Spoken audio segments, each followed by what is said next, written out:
They wanted to bring France to its knees.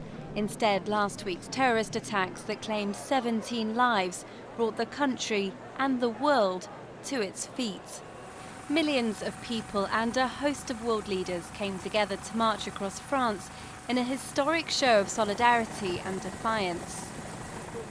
Leaders linked arms as they led the procession in Paris, which began close to where gunmen killed 12 people at satirical magazine Charlie Hebdo.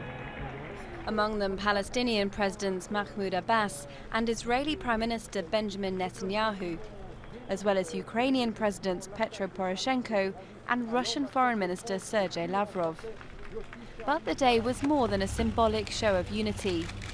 Earlier, European security ministers met US Attorney General Eric Holder to thrash out practical ways to combat global terrorism. I think we had a very productive meeting where we discussed very concrete measures that our nations can take so that we can ensure that we protect the values that truly unite us. In cities around the world, similar marches were held in London, in Berlin and Madrid. As far away as Australia and in both Israel and the West Bank, crowds gathered to say, "I too am Charlie." Today it's not a question of being French or not, it's a question of democracy, freedom of speech. What we're seeing with the world leaders in Paris, like Cameron who's in Paris, is that they're showing that people who are for democracy, for freedom of speech, have rallied together, French or not.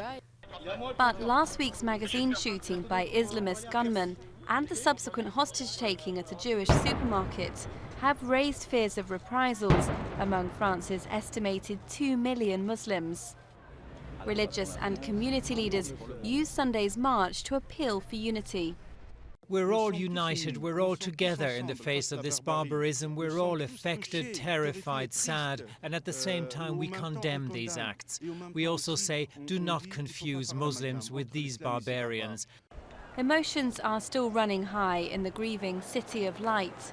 But after Sunday's rally, many Parisians will be hoping for a return to normality after its most bloody week of attacks in half a century.